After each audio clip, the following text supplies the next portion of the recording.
मला एक अतिशय महत्वाच्या बाबीवर सरकारचं लक्ष वेधायचं आहे की दर अधिवेशनामध्ये अध्यक्ष महोदय हे काही संगणक परिचर, काही शालेय पोषण आहार निर्माण जे स्वयंपाक करणारे जे बाई आहेत त्यांचा किंवा पोलीस पाटलांचा अशा अनेक लोकांचा मोर्चा येतो अध्यक्ष महोदय।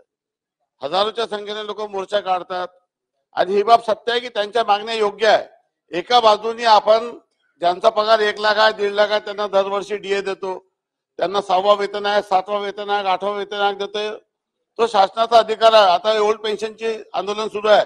माझा महत्वाचा मुद्दा असा अध्यक्ष महोदय की ज्या लोकांना आपण मानधन पदावर घेतलेलं आहे ते लोक दिवस रात्र काम करतात, मग डाटा एंट्री ऑपरेटर असो, अंगणवाडी सेविका असो, आशा वर्कर असो की अजून कोणी असो, यांची वेतन वाढ, यांच्या मानधनात वाढ ही महागाईच्या इंडेक्सनुसार दरवर्षी कशा पद्धतीने द्यायची त्याचा ठोस निर्णय सरकारने घ्यावा। वारंवार ते मोर्चा काढतात अध्यक्ष महोदय। आणि डाटा एंट्री ऑपरेटरचा विषय असा अध्यक्ष महोदय की वित्त आयोगातून आपण पैसे सरकारला देतो, सरकारकडे 14,000 जमावतात, सरकार त्यांना 7,000 रुपये तो जो मध्यस्थ माणूस आहे तो देत आहे। त्याच्यामुळे ते लोक 2 दिवस इथे या ठिकाणी बसले। माझी विनंती आहे सरकारला की या सर्व जे मानधन पदावर काम करणारे कर्मचारी आहे यांच्याबद्दल सरकारने महागाईनुसार त्यांचं वेतन मानधन वाढ करण्याबद्दल निर्णय करावा।